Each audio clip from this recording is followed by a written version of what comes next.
Hi friends, പുതിയൊരു വീഡിയോയിലേക്ക് എല്ലാവർക്കും സ്വാഗതം. ഞാൻ ബാലേന്ദ്രൻ അലീനയോട് തൻ്റെ വിഷമങ്ങളൊക്കെ പറയുകയാണ്. എൻ്റെ മനസ്സിങ്ങനെ തിളച്ചുകൊണ്ടിരിക്കുകയാണ്. അപ്പോൾ അതിപ്പോൾ അങ്ങനെയൊക്കെ ഉണ്ടോ എന്ന് ചോദിക്കുകയാണ്. അത് എന്തുകൊണ്ടാണെന്ന് ചോദിക്കുമ്പോൾ ഞാനിവിടെ ഉള്ളതുകൊണ്ട് അല്ല, നീ എൻ്റേതായതുകൊണ്ട്, എൻ്റെ സ്വന്തം ആയതുകൊണ്ട്, എൻ്റെ മോളായതുകൊണ്ട് എന്നൊക്കെ പറയുന്നുണ്ട്. എന്നിട്ട് പറയുന്നുണ്ട്, ബ്രിജിത്താമ്മനെ നീ ഇത്രയും സ്നേഹിക്കുന്നത് എന്തുകൊണ്ടാണെന്ന് ചോദിക്കുമ്പോൾ ബ്രിജിത്താമ്മി എന്നെ ഒരുപാട് സ്നേഹിച്ചതുകൊണ്ട്, അതിനേക്കാളും മേലെയാണ്, അതിലും കൂടുതലാണ് നിന്നെ ഞാൻ സ്നേഹിക്കുന്നത്. നീ വൈചര മോളൊന്നുമല്ല, പട്ടി പ്രസവിച്ചതുപോലെ അവൾ പ്രസവിച്ചിട്ടിട്ട് എങ്ങോ കൊണ്ട് കളഞ്ഞില്ലേ. നീ എൻ്റെ മോളാണ്, എൻ്റെ സ്വന്തം എന്നൊക്കെ പറയുകയാണേ. ഇതൊക്കെ കേൾക്കുമ്പോൾ അലീനയ്ക്ക് ഭയങ്കര സന്തോഷവും സങ്കടമൊക്കെ വരികയാണ് കേട്ടോ. അങ്ങനെ അലീനനെ ചേർത്ത് പിടിക്കുകയാണ്. അങ്ങനെ അലീനോട് പറയുന്നുണ്ട്, നീ വിഷമിക്കൊന്നും വേണ്ട, നീ എൻ്റെ സ്വന്തമാണ്, എൻ്റെ മോള് തന്നെയാണ്, അത് അങ്ങനെ തന്നെയാണ് ഞാൻ കാണുന്നതെന്നൊക്കെ പറയുകയാണേ. അതിനുശേഷം പിന്നീട് കാണിക്കുന്നത് അലീന മുറിയിലേക്ക് വരുമ്പോൾ മുത്തശ്ശി ഇല്ലല്ലോ. അപ്പോൾ അലീനയ്ക്ക് ഭയങ്കര സങ്കടമാണ് കേട്ടോ. ബെഡൊക്കെ നോക്കി ഇങ്ങനെ നിൽക്കുന്നുണ്ട്. അതിനുശേഷം ബെഡ്ഷീറ്റും പില്ലോ കവറൊക്കെ മാറ്റി വേറെ പുതിയതൊക്കെ വിരിച്ച് സെറ്റ് ചെയ്ത് ഇടണേ. അതിനുശേഷം ഒറ്റയ്ക്കായല്ലോ. അപ്പം അങ്ങനെ നിൽക്കുന്ന സമയത്താണ് കൃഷ്ണമോള് വരുന്നത്. കൃഷ്ണമോള് വന്നിട്ട് ആ ചേച്ചി പറഞ്ഞ് വിളിക്കുകയാണേ. ആഹാ, ബെഡ്ഷീറ്റൊക്കെ മാറ്റി വിരിച്ചല്ലോ, പുതിയത് വിരിച്ചല്ലേ എന്ന് ചോദിക്കണം. ആ വിരിച്ചു, ഈ കട്ടിൽ ഇനി ചേച്ചിക്ക് ഉപയോഗിക്കാമല്ലോ. പിന്നെ ഇത്തിരി കൂടെ വലുതായിരുന്നെങ്കിൽ എനിക്ക് കെടുക്കായിരുന്നു, ഒരു മിനിറ്റ് കളിക്കാമെങ്കിലും കെടുക്കാം എന്ന് അലീന പറയാണ്. ആ അത് ശരിയാണ്. ചേച്ചി എന്തിനാ ഈ പായ വിരിക്കുന്നത്? അപ്പം അലീന പായൊക്കെ താഴ്ത്ത് വിരിക്കുകയാണ്. മുത്തശ്ശേരി കട്ടിലിൽ കിടന്നുണ്ട്. അത് മുത്തശ്ശേരി അല്ലേ മോളെ എന്ന് ചോദിക്കുകയാണ്. അല്ല, മുത്തശ്ശി വരുന്നവരെയും അത് സാരില്ല. നമ്മൾ ഒരാളെ മിസ് ചെയ്യണത് എപ്പോഴാണ്? നമുക്ക് അയാളെ എപ്പോഴും നമ്മൾ കാണണം എന്ന് തോന്നുമ്പോൾ. പക്ഷേ ഇപ്പോൾ മുത്തശ്ശി അവിടെ ഇല്ലാത്തത് എനിക്ക് മിസ് ചെയ്യുന്നുണ്ട്. മുത്തശ്ശി എന്നെ മിസ് ചെയ്തിട്ടുണ്ടെങ്കിൽ മുത്തശ്ശി പെട്ടെന്ന് തന്നെ വരും. പക്ഷെ ഞാനതവിടെ കിടന്നാൽ അത് ശരിയാകൂല, ഞാനിവിടെ കിടന്നോളാം എന്ന് പറയുകയാണേ. അപ്പോൾ ബാബിയല്ല, കൃഷ്ണമോള് പോയിട്ട് വേഗം പോയിട്ട് തൻ്റെ ബെഡ്ഷീറ്റും പില്ലോ ഒക്കെ എടുത്തു വരികയാണ്. ഞാനും ചേച്ചിയുടെ കൂടെ കിടന്നോളാം. മോളെ എന്തിനാ ഇവിടെ കിടക്കുന്നത്? ഞാനിവിടെ കിടന്നോളാം ചേച്ചി എന്ന് പറയുകയാണേ. അങ്ങനെ എടുക്കാൻ കേട്ടോ. എന്നിട്ട് ഇങ്ങനെ കൃഷ്ണമോളി ഇങ്ങനെ അലീനനെ തന്നെ നോക്കുമ്പോൾ എന്താ നോക്കുന്നത്? ചേച്ചി ശരിക്കും എൻ്റെ ചേച്ചി ആയിരുന്നാൽ മതിയായിരുന്നു, ഈ വീട്ടിൽ ജനിച്ചാൽ മതിയായിരുന്നു എന്നൊക്കെ പറയുകയാണേ. ആ, ഞാൻ നിങ്ങളുടെ ചേച്ചി തന്നെയാണല്ലോ, ഇതെൻ്റെ പുന്നാര അനിയത്തിയാണല്ലോ എന്ന് പറയുമ്പോഴേക്കും കൃഷ്ണമോൾ കെട്ടിപ്പിടിച്ച് കയറിയാണ് കേട്ടോ. എന്താ മോളെ കരയുന്നതെന്ന് ചോദിക്കുമ്പോൾ സന്തോഷം കൊണ്ടാണ് ചേച്ചി എന്ന് പറയും. പിന്നെ കാണിക്കുന്നത് മാമച്ചൻ ഫസ്റ്റ് ഡേ തന്നെ രേവതിക്കുട്ടീനെ കോളേജിൽ കൊണ്ടുവിടാണ്. ഇതേ സമയം ജോസൂട്ടിയാണെന്നുണ്ടെങ്കിൽ കാറിൽ കയറി ഇരിക്കുകയാണ്. അപ്പോൾ രേവതിക്കുട്ടിക്ക് കാര്യം മനസ്സിലാവണം. അപ്പോൾ രേവതിക്കുട്ടി പറയാണ്, ഇപ്രാവശ്യം എന്തായാലും അങ്കിളിനെ സ്റ്റിയറിങ് പിടിക്കാൻ അനുവദിക്കില്ല എന്ന് പറഞ്ഞിട്ട് ഇരിപ്പാണല്ലേ. ഇതേ അങ്കിളെ കാറിൽ കയറി ഇരിക്കുന്നുണ്ട് കേട്ടോ, അങ്കിളിന് ഡ്രൈവ് ചെയ്യാനായിട്ടേ വണ്ടി തരില്ല എന്ന് പറഞ്ഞിട്ടുള്ള ഇരിപ്പാണ് എന്ന് പറയും. അപ്പോൾ ഞാനും കോളേജിലൊക്കെ പോയി ഒന്ന് നോക്കട്ടെ, നിൻ്റെ കോളേജിലുള്ളവരൊക്കെ എനിക്കൊന്ന് കാണണമല്ലോ. പിന്നെ കോളേജിൽ പോയിട്ട് അപ്പം പിള്ളേരെ കമൻ്റ് അടിക്കാൻ വേണ്ടിയിട്ടില്ലേ, അതിൻ്റെ ആവശ്യമൊന്നുമില്ല എന്ന് പറയുന്നത്. ഞാൻ അത്തരക്കാരനൊന്നും അല്ല കേട്ടോ എന്ന് പറഞ്ഞിട്ട് സ്റ്റിയറിങ്ങിൻ്റെ അവിടെ നിന്ന് സീറ്റിൽ നിന്ന് ചാടി എഴുന്നിട്ട് രേവതിക്കുട്ടീനെ ദേഷ്യത്തോടുകൂടി സംസാരിക്കുകയാണ് കേട്ടോ. അപ്പോഴേക്കും മാമച്ചൻ കയറി സീറ്റിലിരിക്കും.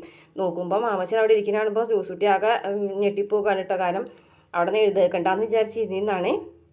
അന്നേരം രേവതിക്കുട്ടി ഇങ്ങനെ ചിരിക്കുന്നുണ്ട്. അപ്പം മാമച്ചൻ പറയാണ്, അതെ ഇന്ന് ഞാൻ രേവതിക്കുട്ടിയുടെ പപ്പര സ്ഥാനത്താണ് പോകുന്നത്, അപ്പോൾ നീ പോകുമോ രേവതിക്കുട്ടിയുടെ പപ്പയായിട്ട്? ഇല്ലല്ലോ, ഞാൻ തന്നെ പോകണ്ടേ? അപ്പം ഞാൻ തന്നെ കാർ ഓടിച്ചോളാം കേട്ടാ, നീ ഇപ്പം തൽക്കാലം ഇവിടെ ഇരുന്നാൽ മതി. അങ്കിളിനെന്തോ പറയുന്നുണ്ട് കേട്ടോ ജോസുട്ടി ചേട്ടൻ പറയട്ടോ. അപ്പം അതെ നിന്നെ ഞാൻ ശരിയാക്കി തരും എന്ന് പറയുമ്പോൾ ജോസുട്ടി പിണങ്ങി പോകും കേട്ടോ. നീ പോന്നാൽ എങ്ങനെയാ, പട്ടികൾക്ക് തീറ്റ കൊടുക്കണ്ടേ? അപ്പോൾ രേവതിക്കുട്ടി പറയും, അതന്നെ വീട് നോക്കാനും ആൾ വേണം, അപ്പോൾ അതുകൊണ്ടല്ലേ ജോസൂട്ടി ചേട്ടനോട് ഇവിടെ നിൽക്കാൻ പറയുന്നത്. അപ്പോൾ ജോസൂട്ടിയാണെന്നുണ്ടെങ്കിൽ തിരിഞ്ഞു വയ്ക്കൊന്നും പോവുകയാണ്. അപ്പോഴേക്കും നമ്മൾ രസം വരാണ് കേട്ടോ. ഫുഡൊന്നും എടുത്തു വെച്ചിട്ട് കൊണ്ടുവന്നില്ല. ഈ പെണ്ണ് ഇതൊക്കെ ഉണ്ടാക്കി വെച്ചിട്ട് മറന്നല്ല, പിന്നെ എന്തിനാ ഇതൊക്കെ ഉണ്ടാക്കി വെച്ചത് എന്ന് ചോദിക്കുകയാണേ. അപ്പോഴേക്കും ജോസൂട്ടി പറയും, ഇതൊക്കെ മറവിയുള്ള ആളെ കോളേജിൽ കൂടി ചേർത്തണോ, പഠിക്കണതൊക്കെ മറന്നു പോകൂലേ എന്ന് ചോദിക്കുകയാണേ. നിന്നേക്കാളും ബുദ്ധി ഉണ്ട് അവൾക്ക് എന്തായാലും എന്ന് പറഞ്ഞിട്ട് തലയ്ക്കൊരു കിഴുക്ക് കൊടുത്തിട്ട് ഗ്രേസമ്മ നമ്മളെ രേവതിക്കുട്ടിക്ക് ഇതൊക്കെ കൊണ്ടു കൊടുക്കുകയാണ്. എന്നിട്ട് രേവതിക്കുട്ടിനോട് അതൊക്കെ ബാഗിലാക്കാൻ പറഞ്ഞിട്ട് രേവതിക്കുട്ടിയാണെന്നുണ്ടെങ്കിൽ ഗ്രസമ്മയ്ക്ക് ഡോറൊക്കെ തുറന്നു കൊടുത്ത് അവർ കയറി പോകുമ്പോൾ ജോസുട്ടി വിഷമത്തോടു കൂടി ഇരിക്കണത് കാണുമ്പോൾ രേവതിക്കുട്ടി പറയുകയാണ്, അതേ കോളേജിൽ നിന്ന് പോയിട്ട് വരുമ്പോൾ ഞാൻ എന്താ മേടിച്ചുകൊണ്ട് വരേണ്ടത്, എന്താണെന്ന് പറയുമെന്ന് പറയട്ടോ. ജോസുട്ടി ഇങ്ങനെ ദേഷ്യത്തോട് കൂടിയിട്ട് നിൽക്കണേ. അപ്പോഴേക്കും രേവതിക്കുട്ടി ചിരിച്ചുകൊണ്ട് കാറി കയറിയിട്ട് അങ്ങനെ പോവുകയാണ്. പിന്നെ കാണിക്കുന്നത് നമ്മളെ മനുവിനെ വിളിക്കുകയാണ് കേട്ടോ ബാലേന്ദ്രൻ. നീ എവിടെയാടാ ചോദിക്കും. ഞാൻ എറണാകുളത്താണെങ്കിലേ എന്ന് പറയും. ആ നന്നായി, ഇവിടെ നടക്കുന്ന നാടകമൊന്നും അറിയണ്ടല്ലോ എന്ന് പറയാണ്. എറണാകുളത്തായപ്പോൾ കുഴപ്പമില്ല. അങ്കിൾ എവിടെയാ? വണ്ടിയിൽ ഒച്ചയൊക്കെ കേൾക്കുന്നുണ്ടല്ലോ. ഞാൻ പുറത്തിറങ്ങിക്കാണ്. ആഹാ, പുറത്തൊക്കെ ഇറങ്ങി നടന്നു തുടങ്ങിയോ? ആ, ഡോക്ടർ പറഞ്ഞു പുറത്തേക്കൊക്കെ ഇറങ്ങാനായിട്ട്. അപ്പോൾ ഇറങ്ങി എന്നുള്ളൂ. ആ, ഞാൻ വിശേഷങ്ങളൊക്കെ അറിഞ്ഞു, അങ്കിൾ വന്നത് ഞാൻ അറിഞ്ഞു. പിന്നെ മുത്തശ്ശിനെ കൊല്ലപ്പള്ളി കൊണ്ട് വിട്ടല്ലേ എന്ന് ചോദിക്കും. അതുകൊണ്ട് തന്നെയാണ് ഞാൻ പറഞ്ഞത് ഇവിടെ നടക്കുന്ന നാടകങ്ങൾ, ഇവിടെ കുറേ നാടകങ്ങളൊക്കെ നടക്കുന്നുണ്ടെന്ന്. പിന്നെ വേറൊരു കാര്യം ഞാൻ അറിഞ്ഞല്ലോ. നീ എന്താ അറിഞ്ഞത്? അല്ല, ഒരു വിളംബരമൊക്കെ അങ്കിള് നടത്തിയെന്ന് പറഞ്ഞു. വിളംബരോ? എന്ത് വിളംബരമാണ്? കേൾക്കട്ടെ. അലീനനെ മകളായി ദത്തെടുത്തു എന്നൊക്കെ പറയുന്നത് കേട്ടല്ലോ. അതെ, അങ്ങനെ തന്നെയാണ്. അങ്കിൾ ആദ്യം അഡീഷണൽ പ്രൈവറ്റ് സെക്രട്ടറി എന്ന് പറഞ്ഞിട്ട് ഒരു പോസ്റ്റ് കൊടുത്തിട്ടുണ്ടായിരുന്നു. അപ്പോൾ തന്നെ എന്നെ അത്ഭുതപ്പെടുത്തിയിട്ടുണ്ടായിരുന്നു. പിന്നെ അതിനേക്കാൾ ഞെട്ടിച്ചത് ഇതാണ് എന്ന് പറയട്ടോ. ഞാൻ പറഞ്ഞത് സത്യം തന്നെയാണ്. അവളിപ്പോൾ എൻ്റെ മോള് തന്നെയാണ്. നീ വേണമെങ്കിൽ ഇനി അവളെ കെട്ടിക്കോ. നിന്റെ മുറപ്പെണ്ണായില്ലേ ഇപ്പോൾ. ബബിതയ്ക്കും കൃഷ്ണമോൾക്കും രോഹിത്തിനുമുള്ള എല്ലാ സ്ഥാനങ്ങളും ഈ വീട്ടിൽ അവൾക്കുണ്ട്. പിന്നെ എൻ്റെ എല്ലാ സ്വത്തുക്കളിലും ഓരോഹരി അവൾക്കും ഉള്ളത് തന്നെയാണ്, എൻ്റെ മക്കളെ പോലെ തന്നെ. അതുകൊണ്ട് നീ ടെൻഷൻ അടിക്കൊന്നും വേണ്ട. അയ്യേ, അങ്ങനെന്തീ പറയുന്നത് എന്ന് പറഞ്ഞ് ചിരിക്കുകയാണ് കേട്ടോ മനു. പറഞ്ഞു, എടാ എനിക്കറിയാം നിനക്ക് അവളെ ഇഷ്ടമാണെന്നുള്ള കാര്യം. പിന്നെ അനാഥയാണ്, ജോലിക്കാരിയാണ്, ഹോം നേഴ്സാണ് എന്നുള്ളൊരു അപകർഷതാബോധം നിൻ്റെ മനസ്സിൽ കിടക്കുന്നുണ്ട്. അതുകൊണ്ടാണ് നീ അവളെ പ്രപ്പോസ് ചെയ്യാത്തത്. നിനക്ക് നന്നായിട്ട് അറിയാടാന്ന് പറയട്ടോ. അപ്പോൾ മനുവിനാണെന്നുണ്ടെങ്കിൽ ചമ്മലും നാണക്കേടും. അങ്കിൾ എന്തേ പറയുന്നത് നോക്കിട്ടാ. ഞാനിങ്ങനെ പറഞ്ഞത് എന്തുകൊണ്ടെന്ന് വെച്ച് കഴിഞ്ഞാൽ അവൾക്ക് ആരില്ല എന്നുള്ളത് ഒരു ചിന്ത നിൻ്റെ മനസ്സിലും വേണ്ട. അവൾക്ക് സ്വത്തുക്കളില്ല എന്നുള്ളൊരു ചിന്തയും നിൻ്റെ മനസ്സിൽ വേണ്ട. അതുകൊണ്ടാണ് നിന്നോട് ഞാനത് പറഞ്ഞത്. എനിക്ക് എന്തിനാണ് സ്വത്തുക്കളൊക്കെ? എനിക്കങ്ങനെ സ്വത്തുക്കളൊന്നും വേണ്ട അങ്കിളെ. എനിക്കൊരു ജോലിയില്ലേ, ഒരു പെണ്ണിനെ പോറ്റാനുള്ള കഴിവൊക്കെ എനിക്കുണ്ട് അങ്കിളെ എന്ന് പറയാണ് കേട്ടോ. അത് ശരിയാണ്. പക്ഷേ ഇനിയിപ്പോൾ നിനക്ക് ജോലി ഇല്ലെങ്കിലും അവൾ നിന്നെ നോക്കിക്കോളും. ആ കാര്യത്തിൽ ഞാൻ ഗ്യാരണ്ടി തരാം. അങ്കിൾ എന്നെ വീണ്ടും വീണ്ടും ഞെട്ടിച്ചുകൊണ്ടിരിക്കുകയാണ് കേട്ടോ എന്ന് പറയണേ. അപ്പോൾ നീ ധൈര്യമായിട്ട് പ്രപ്പോസ് ചെയ്തോ, അതുകൊണ്ടൊന്നും പ്രശ്നമൊന്നും ഉണ്ടാകാൻ പോകുന്നില്ല, ഞാനുണ്ട് നിങ്ങളെ കൂടെ എന്നൊക്കെ പറയുകയാണേ. അങ്ങനെയാണ് കേൾക്കുമ്പോൾ മനുവിന് ഭയങ്കര സന്തോഷമാവാണ് കേട്ടോ. അപ്പോൾ മനു ആണെന്നുണ്ടെങ്കിൽ അവർ രണ്ടുപേരും കുറേ നേരം സംസാരിക്കുന്നുണ്ട് കേട്ടോ ഈ ഒരു കാര്യങ്ങളൊക്കെ തന്നെ. എന്തായാലും അലീനയ്ക്ക് ഇനി ആരില്ല എന്നുള്ളൊരു തോന്നലൊന്നും വേണ്ട, അവൾക്ക് ആളുണ്ട്, സ്വത്തുമുണ്ട് എന്നൊക്കെ പറയുകയാണേ. അത് കഴിഞ്ഞ ശേഷം പിന്നെ കാണിക്കുന്നത് അലീന ഫുഡ് കഴിക്കുകയാണ്. ഒറ്റയ്ക്ക് ഇരുന്ന് കഴിക്കുകയാണ്. ചേച്ചി എന്തിനാണ് ഇവിടെ വന്നിരുന്ന് കഴിക്കുന്നത്? ഡൈനിങ് ടേബിളിൽ ഇരുന്ന് കഴിച്ചോട്. അപ്പോൾ കൃഷ്ണമോൾ ചോദിക്കുകയാണ്. അപ്പോൾ കൃഷ്ണമോളോട് അലീന പറയും, വേണ്ട, എന്തിനാണ് മറ്റുള്ളവരെ ഇറിറ്റേറ്റ് ചെയ്യുന്നത്, ഞാൻ എവിടെ ഇരുന്ന് കഴിച്ചോളാം, മോൾക്ക് വിശക്കുന്നുണ്ടെങ്കിൽ കഴിച്ചോ എന്ന് പറയട്ടെ. ഞാൻ ചേച്ചി ഉണ്ടാക്കിയതേ കഴിക്കുന്നുള്ളൂ എന്ന് പറഞ്ഞിട്ട് അലീന ഉണ്ടാക്കിയ ഫുഡൊക്കെ എടുക്കുകയാണ്. അപ്പോൾ ഒരു മുട്ടൊക്കെ പുഴുങ്ങിയത് തൊലി കളഞ്ഞ് അലീന കൊടുക്കുന്നുണ്ട്. ഭക്ഷണം കഴിക്കുന്നിടത്തുനിന്ന് തന്നെ എഴുന്നേറ്റിട്ട് അങ്ങനെ അത് കഴിക്കാനായിട്ട് ഇവർ ഇരിക്കുന്നിടത്തേക്ക് കൊണ്ടു ചെല്ലാനായിട്ട് ഡൈനിങ് ടേബിളിലേക്ക്. അപ്പോൾ കൃഷ്ണമോളെ കാര്യം ബാബി പറയാം. അവളോട് പലതവണ പറഞ്ഞിട്ടുണ്ടല്ലേ, ഇന്നലെ രോഹിയേട്ടൻ കറക്റ്റായിട്ട് അവളോട് കാര്യങ്ങളൊക്കെ പറഞ്ഞ് മനസ്സിലാക്കി കൊടുത്തത് അമ്മ ഉണ്ടാക്കിയ ഫുഡ് മാത്രമേ കഴിക്കാൻ പാടുള്ളൂ. എന്നിട്ട് ദേ ഇപ്പോൾ പോയിരിക്കുന്നു അവളുണ്ടാക്കിയ ഫുഡ്, അവൾ ഇന്ന് ആ ഫുഡ് കഴിക്കരുത് എന്നിങ്ങനെ ബാബിയും രോഹിത്തും കൂടെ തീരുമാനിക്കുകയാണേ. അങ്ങനെ വൈകിയാണെന്നുണ്ടെങ്കിൽ ഇതൊക്കെ കേട്ട് മിണ്ടാതിരിക്കുകയാണ്. എന്നിട്ട് കൃഷ്ണമോളാണെന്നുണ്ടെങ്കിൽ ഫുഡൊക്കെ ഇവിടെ കൊണ്ടുവന്ന് വെച്ചിട്ട് ഇങ്ങനെ ഇരിക്കുകയാണ്. എന്നിട്ട് രോഹിത്ത് പറയും, നീ എന്തിനാ ആ ഫുഡ് എടുത്തത്? നീ അമ്മ ഉണ്ടാക്കിയത് കഴിച്ചാൽ മതി എന്ന് പറയും. എന്തിനാണ് എനിക്കിത് വേണ്ട, എനിക്ക് നല്ല ഫുഡുള്ളപ്പോൾ പിന്നെ എന്തിനാണ് നമ്മൾ ഈ നല്ലതല്ലാത്ത ഫുഡ് കഴിക്കുന്നത്?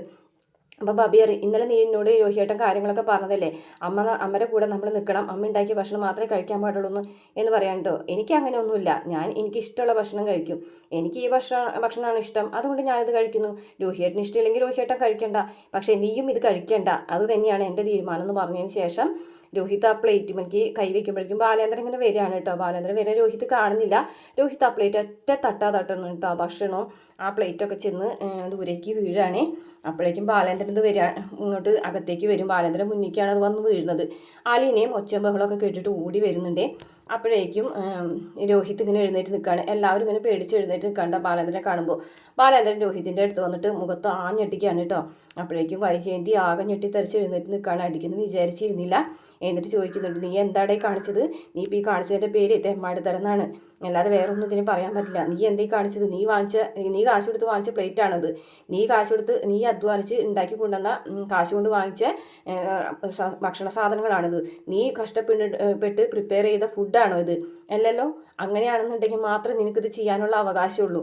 നീ സ്വന്തമായിട്ട് അധ്വാനിച്ച് കഷ്ടപ്പെട്ട് ഉണ്ടാക്കി കൊണ്ടുവരുന്ന സാധനങ്ങളാണ് ഇങ്ങനെ നശിപ്പിക്കുന്നതെന്നുണ്ടെങ്കിൽ കുഴപ്പമില്ല. ഇത് ഞാനായിട്ട് കഷ്ടപ്പെട്ട് അധ്വാനിച്ച് കൊണ്ടുവന്നിട്ടുള്ള സാധനങ്ങളാണ്, അതൊന്നും നശിപ്പിക്കാനുള്ള അവകാശം നിനക്കില്ല. ബബിതേ, നിന്നോടും കൂടിയാണ് ഞാനീ പറയുന്നത്, നീയും കൂടി അത് കേൾക്കണം. പിന്നെ ഇനി തുടങ്ങി ഇവിടെ രണ്ടടുക്കള വേണ്ട, ഒരടുക്കള മാത്രം മതി. അലീന ഉണ്ടാക്കുന്ന ഫുഡ് മാത്രം ഇവിടെ എല്ലാവരും കഴിച്ചാൽ മതി. ഇനി അങ്ങനെ കഴിക്കാൻ താല്പര്യമില്ലാത്തവർ കഴിക്കേണ്ട, അതല്ലെങ്കിൽ പുറത്തുനിന്ന് വരുത്തി കഴിക്കാം. അതാണ് നിങ്ങൾ ചെയ്യേണ്ടത്. പിന്നെ പുറത്തുനിന്ന് വരുത്തി കഴിക്കുക എന്നുള്ളത് ഒരു താൽക്കാലികം മാത്രമാണ്, അതും ഞാൻ നിർത്തലാക്കും എന്ന് പറയാൻ കേട്ടോ. അപ്പോഴേക്കും വൈജയന്തി ദേഷ്യത്തോടു കൂടി പറയാണ്, എന്നാൽ പിന്നെ ഞങ്ങളെല്ലാവരും കൂടെ അങ്ങോട്ട് ഒഴിവാക്കിക്കോ, എന്തിനാണ് അത് വേണ്ടാന്ന് വെക്കുന്നത്. അപ്പോൾ ബാലേന്ദ്രൻ പറയും, അതെ, ബുദ്ധിയും വിവേകവും ഉപയോഗിച്ച് നീങ്ങേണ്ട ഒരു സമയമാണിത്, അത് ചിന്തിച്ച് നന്നായിട്ട് നോക്കാൻ പറയുകയാണേ. നിനക്കിപ്പോൾ തൃപ്തിയായാലോടി എന്ന് കൃഷ്ണമോളോട് ചോദിക്കുകയാണ്. അതിനുശേഷം അലീനയുടെ അടുത്തേക്ക് തിരിഞ്ഞിട്ട് അലീനോട് ചോദിക്കുന്നുണ്ട്, സ്വർഗം പോലെ കഴിഞ്ഞിരുന്ന വീടാണിത്, അത് നശിപ്പിച്ച് നരകമാക്കി തീർത്ത പിശാചാണ് നീ എന്ന് പറഞ്ഞ് ഞാനിട്ട് അങ്ങോട്ട് പോവുകയാണ്. അപ്പോൾ കൃഷ്ണമോള് വിഷമിച്ച് നിൽക്കുമ്പോൾ അലീന ആശ്വസിപ്പിക്കുന്ന കാണിച്ചുകൊണ്ട് ഇന്നത്തെ എപ്പിസോഡ് അവസാനിക്കുകയാണ് കേട്ടോ.